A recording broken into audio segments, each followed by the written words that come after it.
আসসালামু আলাইকুম। চলেন সো হোয়াট এবং ওয়াই ব্যবহার করে আইডিয়া ডেভেলপ করার একটা এক্সাম্পল দেখে আসি। সো এই এক্সপেনশন ড্রিলটার ক্ষেত্রে আমরা ওয়াই এবং সো হোয়াট এই জিনিসগুলো ব্যবহার করে দুইটা বা তিনটা সেন্টেন্স তৈরি করব আমাদের একটা পয়েন্টের ব্যাপারে, রাইট? সো এখানে একটা এক্সাম্পল দেওয়া আছে।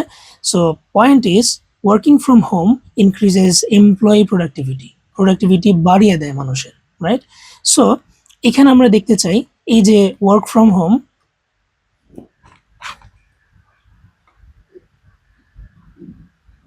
এই যে জিনিসটা, এইটা কেন এমপ্লয়ীদের প্রোডাক্টিভিটি বাড়ায়, রাইট? সো আমি দেখতে চাই কেন প্রোডাক্টিভিটিটা বাড়তেছে। আমি বললাম যে প্রোডাক্টিভিটি বাড়তেছে বিকজ তার হয়তো ট্রাভেল করতে হচ্ছে না, সে মানে ঘরে বসে অনেক কাজ করে ফেলতে পারতেছে। So does not need to travel to work, right? এটা আমি বললাম। সো এই যে তার ট্রাভেল করতে হচ্ছে না, তার কাজে যাওয়ার দরকার নাই, সো হোয়াট, তাতে কি হচ্ছে? সো তাতে যেটা হচ্ছে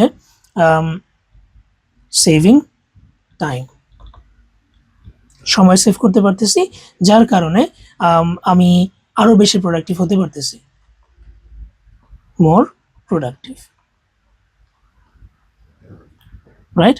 সো এই সিম্পল জিনিসটা দেখে দেখেন কত সহজে আমি ওয়াই এবং সো হোয়াটের অ্যান্সার করে জাস্ট একটা সম্পূর্ণ আইডিয়াকে ডেভেলপ করে ফেললাম। সো কমেন্ট সেকশনে এরকম একটা ছোট টপিক দেওয়া আছে, সো হোয়াট এবং ওয়াই ব্যবহার করে এটার এক্সপ্যানশন কি হতে পারে বা আইডিয়াটা কিভাবে ডেভেলপ করতে পারি, কমেন্ট আমাকে জানিয়ে দেন। এবং এরকম আরো অনেক ভিডিও সামনে আসছে, সাবস্ক্রাইব টু দ্য চ্যানেল।